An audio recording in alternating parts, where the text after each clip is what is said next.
Hey y'all, welcome back to my channel.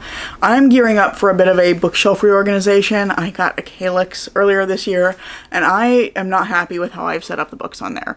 So, in preparation for that, I've gone through my shelves and decided to unhaul a few things, get rid of some books that I just don't think I'm going to think about a lot or I'm not going to come back to. Also have a few things off my TBR that I'm going to be getting rid of. So today is a bit of an unhaul, just a few things that I'm clearing out so that hopefully when I am ready to reorganize my bookshelves, I have just books that I'm really passionate about keeping.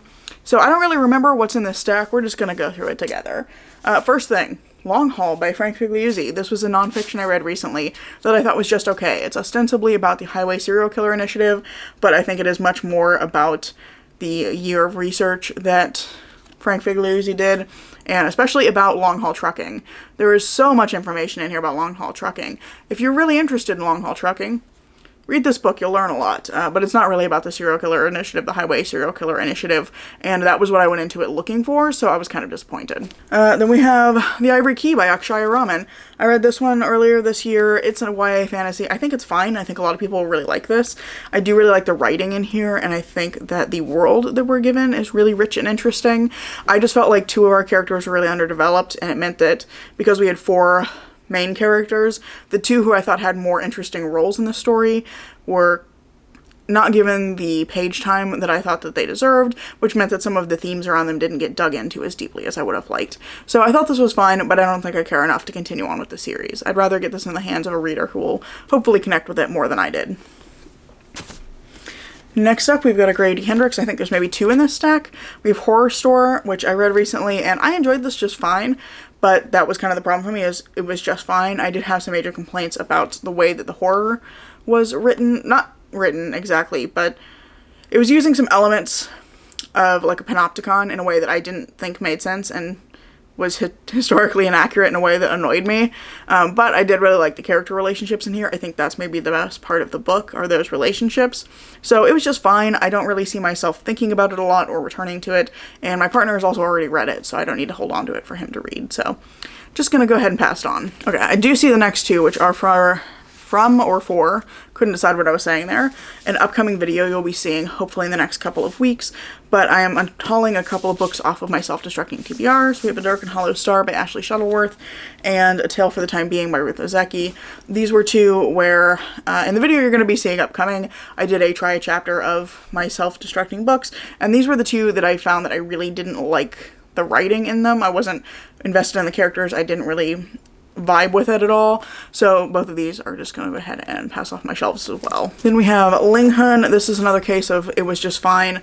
I felt like the writing kind of kept me at arm's length, and it gave us multiple different characters in a way that I sort of similar to The Ivory Key. Some of them ended up being a little underdeveloped. There were some interesting themes, but there wasn't enough page count for all of them to get dug into as deeply as I wanted, and there's some stuff that feels like it comes out of left field and then never gets explained, and that kind of bothered me. So it was fine. It was an interesting idea about a place where you go when you want to be haunted. I thought that was really cool, but the premise just wasn't lived up to for me in the writing. Here's the other Grady Hendrix. I just saw the cover down here. We have How to Sell a Haunted House by Grady Hendrix. This is the only one of his books that I've outright disliked. I really don't like either of the main characters. I think the horror doesn't make any sense. It lacks a consistent internal logic, and I just had a terrible time. So I'm passing it on. Another book I really didn't like that I read actually around the same time as How to Sell a Haunted House, I think for the same video. Same video as Ling Hun as well. Anyway, Tell Me I'm Worthless by Alison Rumfitt. This is gore and bigotry for the sake of gore and bigotry, and I don't feel like it digs into its themes well enough.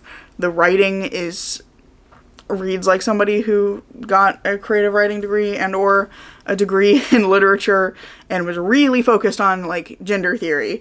So I think you fuel the hand of the author too much in this one, and I think that some of it is experimental in an interesting way, and some of it is experimental in a way that did not work for me, but ultimately I felt like the horror in here was lacking, and the plot very lacking.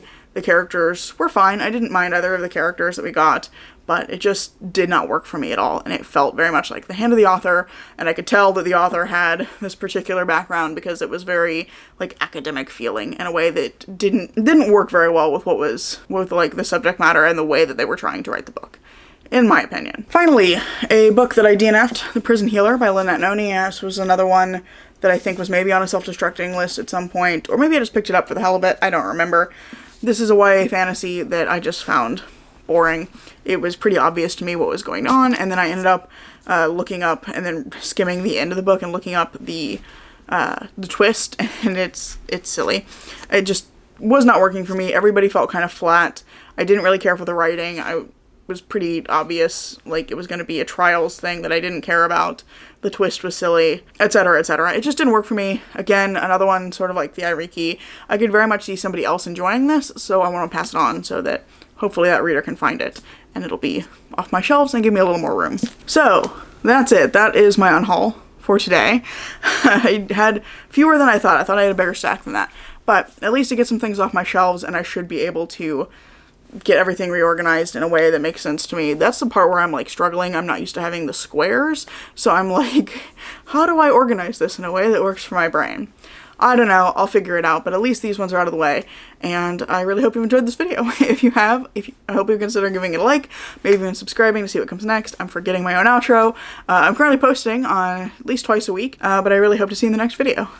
Bye.